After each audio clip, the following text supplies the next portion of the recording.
enfant qui va dans une école, là, mais il a quitté une maison pour partir à l'école. C'est un parent qui lui donne à manger. Ton enfant va quitter pour aller faire ça, et puis on va venir te dire à la maison que c'est ton enfant qui est en train de chasser les autres élèves pour les faire sortir des classes. Et puis l'enfant là va revenir chez toi à la maison, il va dormir, il va manger. Donc tu es complice, toi qui es parent. Si on n'a pas de bons parents, on n'aura pas de bons jeunes. Il faut qu'on se dise la vérité. Tous ces enfants-là, on dit des enfants qui s'habillent mal pour aller à l'école. Pourquoi quand un enfant est sale à l'école, quand le maître le fait sortir là, on fait venir sa famille? On dit à sa maman, ton enfant là, il sent mauvais. On donne l'enfant à ses parents pour aller le rendre plus propre avant qu'il revienne. Pourquoi des parents acceptent que eux et leurs enfants soient les malveillants dans les écoles, et puis les enfants là reviennent à la maison dormir et puis manger tranquillement? Avant de parler des enfants, moi je vais parler des parents. Ce sont ces parents là qu'il faut corriger, à mon avis, s'il y a correction à faire.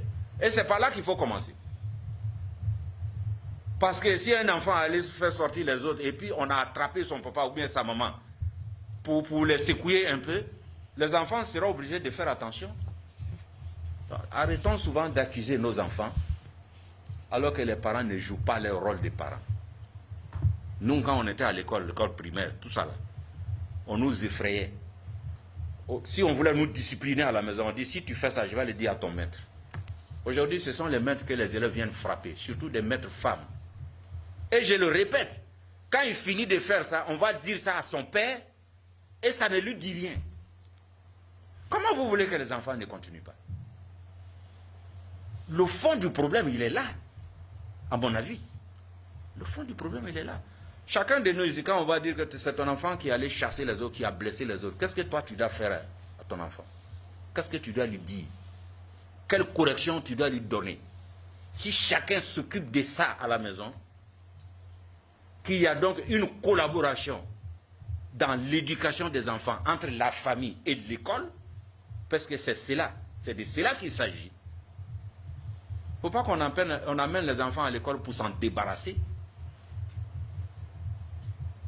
Ça, j'ai commencé, je préférais commencer par la dernière question, parce que quand j'entends des commentaires, je reste sur ma faim. Quand j'entends certains commentaires, je reste sur ma faim, parce qu'il faut qu'on implique, il faut qu'on responsabilise les parents d'élèves. L'enfant qui fait ça, quand on l'a identifié là, il faut que ses parents aussi se sentent inquiétés. Ah non, il faut qu'ils se sentent interpellés. Alors, je souhaite que nos enfants reviennent à leur sagesse, mais je souhaite ardemment que les parents d'élèves jouent leur rôle.